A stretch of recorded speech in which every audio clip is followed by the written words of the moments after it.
The Pop Culture Cafe Radio presents classic thrillers.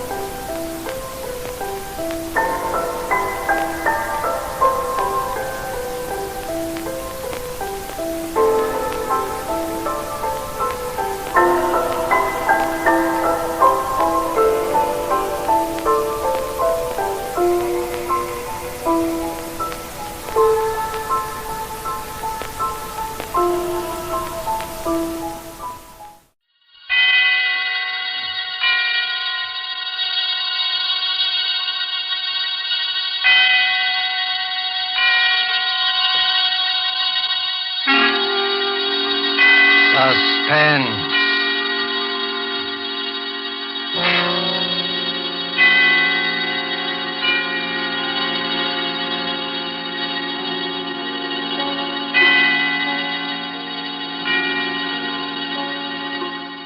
This is the Man in Black, here again to introduce Columbia's program, Suspense. Our leading lady tonight is Miss Nancy Coleman, one of Hollywood's most powerful and resourceful young stars, whose performances you may have admired in King's Row, the current Warner Brothers picture Edge of Darkness, and other noted films. The story called Fear Paints a Picture is tonight's tale of suspense. If you've been with us on these Tuesday nights, you will know that suspense is compounded of mystery and suspicion and dangerous adventure. In this series are tales calculated to intrigue you, to stir your nerves, to offer you a precarious situation, and then withhold the solution until the last possible moment. And so it is with Fear Paints a Picture and Miss Nancy Coleman's performance, we again hope to keep you in suspense.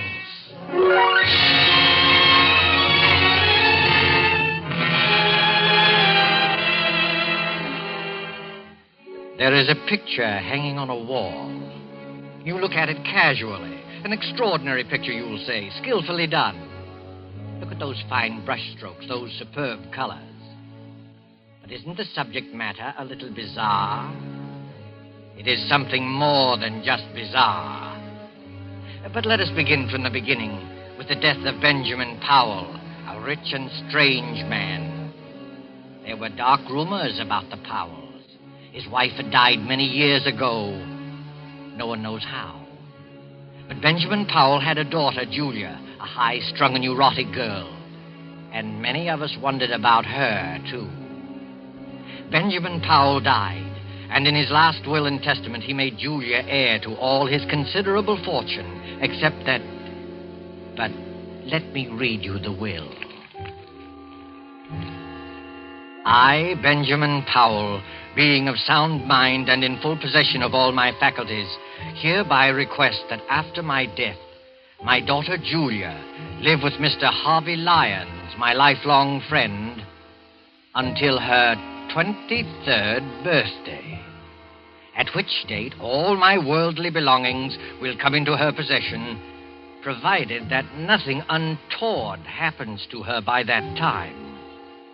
But in the event that she is incapable of taking over my estate upon her 23rd birthday, I hereby appoint Harvey and Laura Lyons as my final heirs, there being no other living blood relatives, and trust to their judgment that they will take care of Julia adequately and with kindness. Signed, Benjamin Powell. 3 months later, seated around the huge, ornate fireplace of the dark wainscoted living room are 3 silent people. The heavy drapes that run from the high ceiling to the floor move softly in a gust of wind. For the past quarter hour, no one has spoken. Harvey reads his newspaper, Laura knits with nimble fingers, and Julia stares with unseeing eyes at an unopened book. You're not reading, Julia. I'm not concentrating. Are you feeling all right? I'm all right. You do look a little tired, Julia. Perhaps you'd better get some rest. I'm not tired, Harvey. I've been wanting to ask you... In a week, Julia will be 23. Isn't that wonderful, Harvey? Next Tuesday's her birthday. We'll have a party. I'll get old Tom and his fiddle, and we'll have a real old-fashioned party. Harvey, what did Father mean by the will? The will? Julia, perhaps you better go to bed. You look a little pale. The will said I might not be able to take over the estate by my 23rd birthday. What does it mean? I don't remember that. I didn't read the will very carefully. Yes, you did, Harvey. You know what I'm talking about. Perhaps we better discuss it in the morning. You're tired, I'm Julia. not tired, Laura. Please, Julia, I'd rather you wouldn't ask me. That's a delicate handkerchief, Julia. Twisting it will only tear the lace. I'm sorry. I didn't realize it. It's one of your best handkerchiefs. It's no use, Laura. I've got to know. You're a very high-strung girl, Julia, and I'd rather not upset you before bedtime. Upset me? You sort of get moody very often, Julia. Harvey. Laura, I'm not going to bed until I find out what all this means. I've got to find out. You don't like your room, do you? No, I don't. It's too big. The wallpaper. I don't like the pictures on the wall. There's nothing wrong with a big room. Everyone prefers a large room. Everyone likes pictures on the wall. Well, maybe it's the kind of pictures. Yes, it's the pictures. They rub me the wrong way. You see, your feelings about things are different. Different from the feelings of normal people. Normal people? Oh, I'm sorry. I shouldn't. I can't stand this torturous way of telling her. I'll tell you, Julia. Your mother died in an asylum. She went mad after her 23rd year. It's been in the family for generations. I never saw my mother. I thought... We didn't want to tell you this. I wish we hadn't, but you forced us. You mean I'm liable to become insane? Well, you see, any one of us can become insane. There's nothing wrong with me. I'm perfectly all right. I'm as sane as anyone. Being high-strung doesn't make me mad. I don't like it here. I don't like this house. I'm sane. I'm sane. Of course you are, Julia. There's nothing the matter with you. You'll be all right. Your father wasn't sure, that's all. You're as sane as any of us. Come along. I'll take you to your room. We'll have a cup of tea together.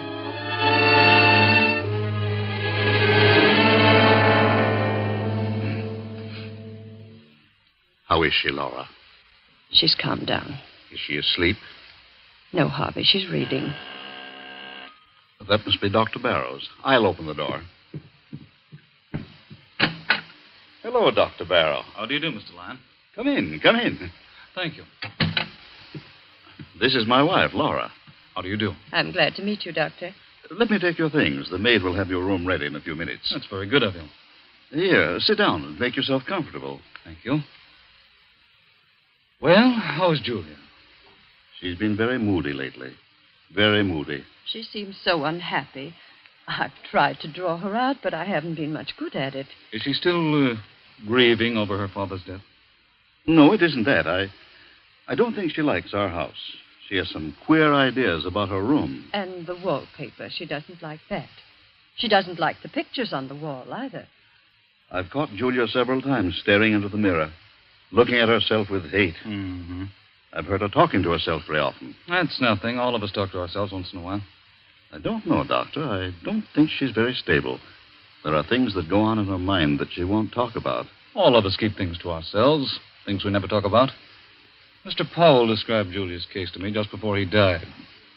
I've had occasion to observe her just once. Oh, you knew Mr. Powell, did you? Oh, yes, for quite a number of years.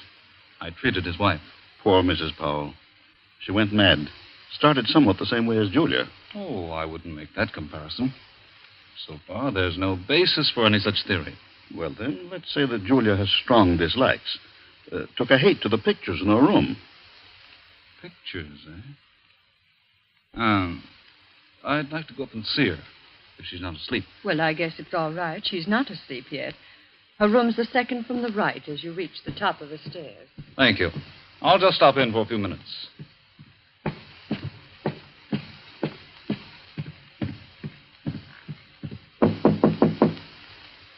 Come in. Hello, Julia. You remember me, don't you? No, not exactly. I'm Dr. Barrow, a friend of your father. I treated your mother. My mother? No, don't be alarmed. I'm staying with your guardians for a few weeks. Do you mind if I come in for a few minutes? No. Well, this is a fine room, Julia. A very comfortable one. I don't like it. It's too big, makes me uncomfortable. Nonsense. You're just imaginative. You think someone might be hiding in here while you're asleep. Is that it? It isn't that. Don't you like that picture, Julia? What picture? The one you're staring at. I wasn't staring at it. I just... Just looking at it, eh? Looks like a fine painting. I don't like it. I'm going to have it removed. You can if you like, Julia, but I don't think you should. It's an unpleasant picture. Gives me nightmares. Look at it. That frightful-looking man about to come through the doorway, and the unsuspecting girl sitting in a chair with her back towards him. He's not frightful-looking at all. It's just the black scarf around his neck. He's about to kill her. You certainly have a vivid imagination. I'm sure the artist had no such idea in mind. I hate the picture. I'm going to ask Harvey to take it out of here. No, Julia. You mustn't be afraid of it. The longer you keep looking at it, the less afraid of it you'll be. You've got to conquer your fears, or they'll conquer you. Well, that picture has a horrible fascination for me. I can't take my eyes from it. Last night, I dreamed that the man in the picture came through the door with a knife in his hand and killed the girl. It was an awful dream. But that was only a dream. If I take that painting off the wall, you'll find other things to be afraid of. Now, you do as I say. Forget about that picture. Get a good night's sleep. Nothing like a good night's sleep to lift your spirits. If that picture fascinates you, keep looking at it. Don't be afraid of it. Will you do that? Yes, Dr. Barrow, if you say so. That's fine. I'll see you in the morning. Good night, Julia. Good night.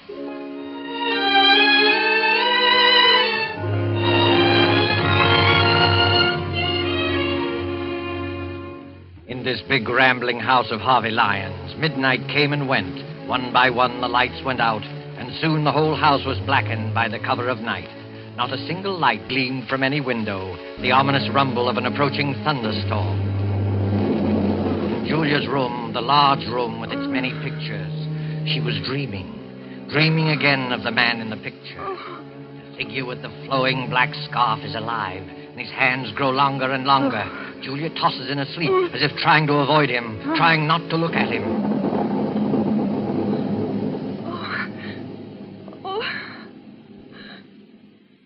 Who's there? Oh. It was only thunder. What a terrible dream. That awful picture. What was that? There's someone in this room. Someone's hiding in this room. The light. Where's the switch? Where is it? Oh, here.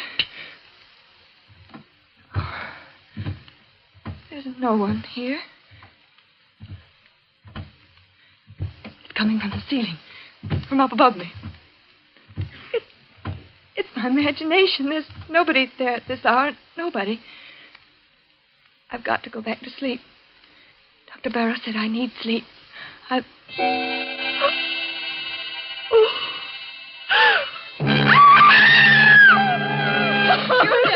Julia, what's happened? What are you doing out here in the hallway? Pull yourself together, Julia. That man. What man? The man in the picture. He's moved. What do you mean? The picture. The man at the door. He's not at the door. He's inside the room. You must have been dreaming. Of course, dear, it was only a dream. I heard a scream, and Julia, what's happened to you? She says she saw a man in one of the paintings move. Oh, I see. He did move. I saw it. He's not outside the door anymore. He's inside. You dreamed that, Julia. That's what I said. It wasn't a dream. The thunder wakened me. I woke up and heard footsteps coming from the ceiling. I thought it was my imagination, and then I looked at the picture. The picture I told you I didn't like, Doctor. The man was inside the room. That's hardly possible, Julia. Figures and pictures can't move. Of course not. It was just a bad dream. No, it's true. I saw it. Come along, Julia. We'll all take a look at the picture. No, I don't want to go back into the room. No. There's nothing to be afraid of. Come on, Julia. Don't be frightened. You've got to fight off these delusions. Here, give me your hand. Come along.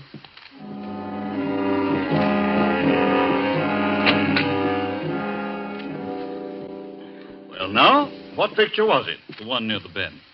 Oh, yes, the picture by Gregory. It's one of our oldest paintings. Well, there it is. It's the same as I saw it a few hours ago. Look at it, Julia. I can't believe it. The man with the black scarf is still outside the door. And he'll stay there until that picture crumbles to dust. I could have sworn I saw him inside the room approaching the girl. Dreams can be very vivid. And there are no footsteps coming from the storeroom. I must be out of my mind. I could have sworn. Nothing at all, Julia. All of us occasionally have vivid, realistic dreams. Once I dreamed I was being chased by a herd of elephants. It was so real I heard the thundering footsteps even after I woke up. It was so... Delusions can be very real and horrifying. You do believe, don't you, Julia, that it was only a nightmare? Yes, I think so. If Julia wants to, I'll take the picture out of her room. I don't think it's wise. You have to fight these unreasonable fears. That's true, Julia. Never give in to them. Well, I'll go crazy if I keep looking at that picture. It might be the other way around, Julia. If you run away from it, the mental disease prevalent in your family will take firm hold in you. You will get worse and worse, as Dr. Barrow says, until you be afraid of your own shadow. You'll be afraid of everything, of everyone you meet. Afraid to be alone, afraid to be with people, afraid of yourself, afraid of your own clutching fingers. No, don't tell me anymore. Please, Mr. Lyons, there's no need for this kind of talk. Julia, look at the picture. It's nothing but some paint on a canvas with a frame around it. There's nothing about it that can harm you. And the danger lies in yourself. You've got to keep staring at it as often as you can by candlelight or in the dark until you've learned to laugh at it. It won't be easy. I'll try. That's fine. I knew you had courage. I'll get you a sedative so that you'll be able to sleep. I'll be all right in the morning. I'm sorry I became hysterical. And I'm sure you won't let yourself go anymore. I promise. You're sure you're not afraid now? No, I'll be all right. I'm sure I'll be all right.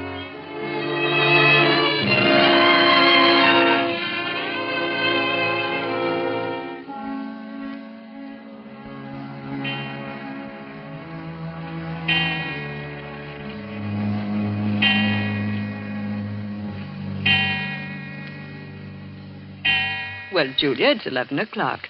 You know what Dr. Barrow says. I'm not at all sleepy, Laura. I'd rather stay up for a while. I'm in the middle of a fascinating story. You run along. I'll go to bed presently. Is anything wrong, Julia? No, of course not. Everything's fine, Laura. You're afraid to go to sleep, aren't you, Julia? No, it isn't that. Is that picture bothering you again? Yes. Last night I heard footsteps again. Sound woke me, and the figure in the picture, it moved. It moved closer to the girl. Oh, how terrible. Why didn't you call me? We thought you were over it. It hasn't bothered you these past 3 nights. Well, I didn't want anyone to know. I took some sleeping tablets, and I fell asleep again. In the morning, the picture was the same as ever. That's a brave girl.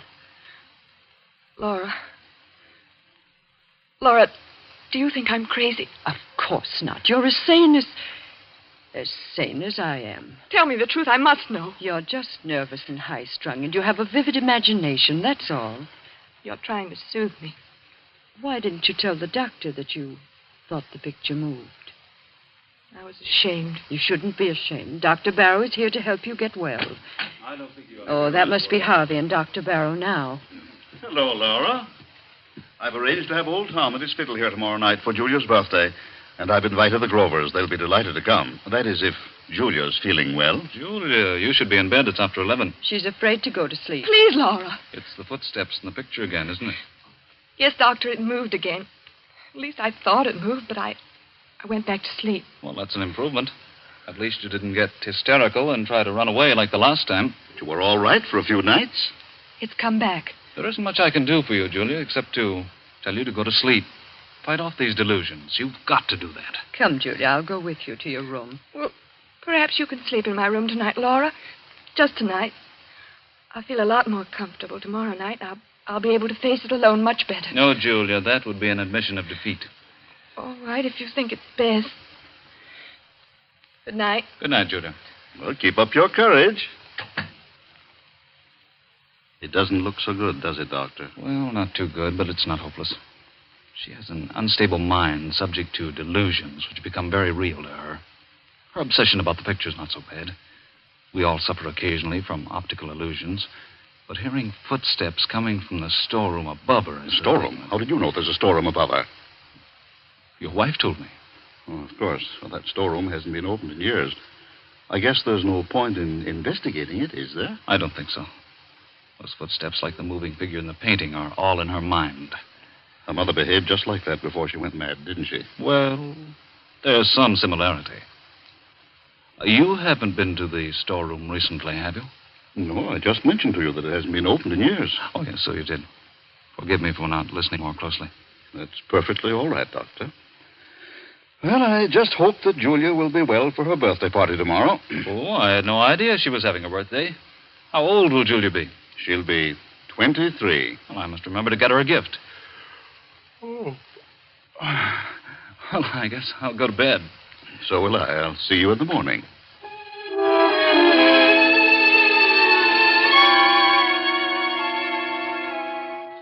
But Julia wasn't thinking about her birthday.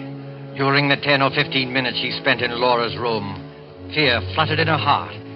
When she finally stood alone inside her own room, panic, black, unreasoning panic began to take hold of her. In wild haste, she began to undress, never looking at the picture.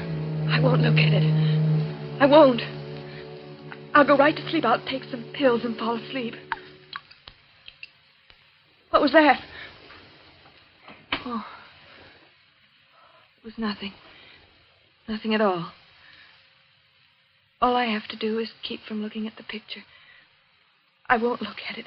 It can't do me any harm if I don't see it. I mustn't even think of it. I'll think about the trip I made to South America. It was a wonderful trip. The sunset. What was there? Footsteps. Those footsteps again. I mustn't hear it. I mustn't hear it. It was a wonderful trip. The blue Caribbean. Rio's a beautiful city. Sugarloaf Mountain, the music, the dancing. Those footsteps. It's not footsteps. It's just my heart beating. I'll close my eyes. I'll sleep. Sleep. Why can't I sleep? Oh, Lord, let me sleep. I don't want to look at the picture. I won't. I know what I'll see. He'll be closer to her. Maybe he'll have killed her. I mustn't open my eyes. I mustn't. I won't.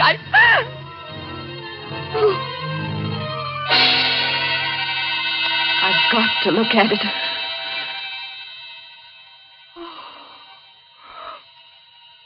He's moved. He's close to the girl. I'm not dreaming. It's real. The girl?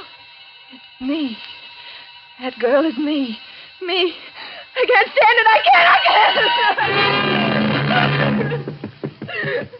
Laura! Laura! Oh, Laura, let me in. Julia. Oh, you poor girl. Here, sit down. Now stop crying and tell me all about it. Tell me in detail. Don't be ashamed. Get it out of you. It'll do you good to talk. It's the same thing again and again. I tried not to look at the picture.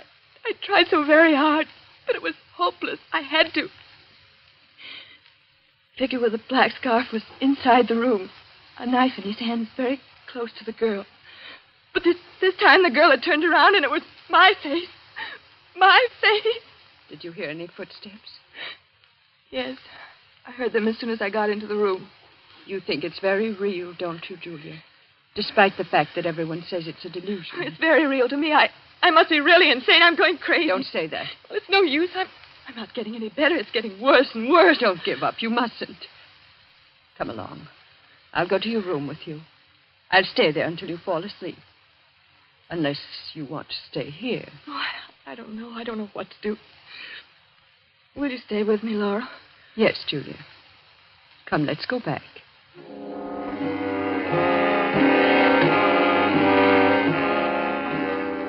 Well, the picture doesn't seem to... What's the matter, Laura? Nothing. Nothing at all. There. Did you hear it? Footsteps? It was probably a board creaking. Now you go to sleep. I think everything will be all right in the morning. You won't leave me? No, Julia. I'll be here. Thank you, Laura. Thank you very much.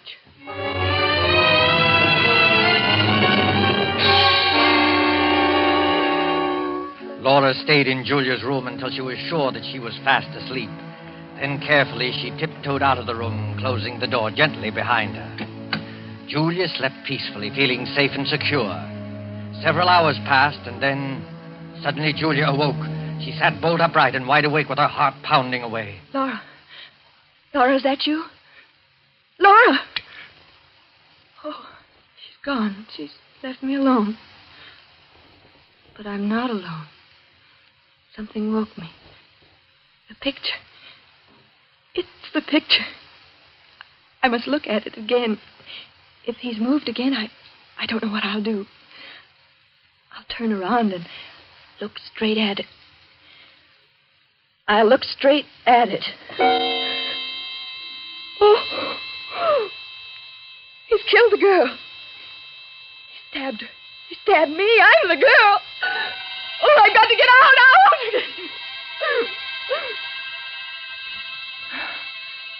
It's no use. I've lost everything. My reason, my sanity. I can't fight it anymore. I can't fight against you and the black scarf. And now you're here. I can touch you. I can feel you. It's real this time. What do you want me to do? No. I won't run away. I won't scream. Do I want to spend the rest of my life in an asylum like my mother? No, I don't. I don't. You're pointing at the window. You want me to open the window? Yes. I'll open it. You say it will be best for everybody if I jump. Yes. It's the only way out. The only way. I'll do it. I'll do it now without thinking. It will only take a moment. Julia! Julia! Harvey, Laura. We came just in time. I've got her. Harvey. She's safe. I'm safe. You can come out from behind that chair, my friend. Friend? Come out or I'll shoot. I don't understand. My head's going around in a circle. I can explain everything. I was merely Dr. observing Julia. Barrow. The procedure was a little unusual. I'll do admit the that I- explaining, Dr. Barrow. You tried to drive Julia crazy. Tried to drive me crazy. That's right. He tried to do it with the picture. You're all making a serious mistake. Mistake. Look at the picture. The figure is inside the room stabbing the girl. No, it wasn't your imagination, Julia. He painted several pictures, each one of them with the figure close to the girl. He used the storeroom upstairs. That's why you heard footsteps. I got suspicious when I found a black scarf in his room. And when I looked at the picture a little while ago, it was full of dust. I dusted it off myself a few hours before. Yes, and Dr. Barrow seemed to know there was a storeroom above you. I couldn't understand how he knew that since it had been closed for years. But why? Why should he want to drive me crazy? Because he's not Dr. Barrow. He's Ralph Powell, your cousin, who disappeared many years ago. Everyone thought he was dead. After I got suspicious, Harvey and I went up to the storeroom and found a lot of pictures he's been painting. This scoundrel is a very talented artist. He's been changing the pictures on the wall. His plan was to drive you insane and then contest the will, since he's your nearest blood relative. Oh, horrible. And I really thought it... I had no intention of killing Julia. I swear I didn't. I just wanted to frighten her. Almost jumped out of the window. I might have been dead. Right now, lying dead outside. Don't think about it, Julia. It's all over now. You're all right. I'm not insane. Of course not, Julia. Why, I almost forgot. It's already Tuesday. Happy birthday, Julia. How does it feel to be 23 years old? It feels wonderful.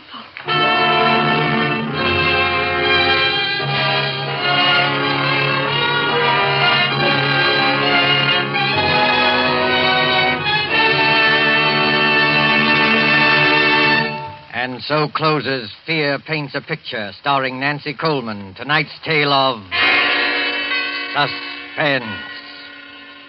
Appearing with Miss Coleman were Edwin Maxwell as Harvey Lyons, Fred Mackay as Dr. Barrow, and Beatrice Benaderet as Laura.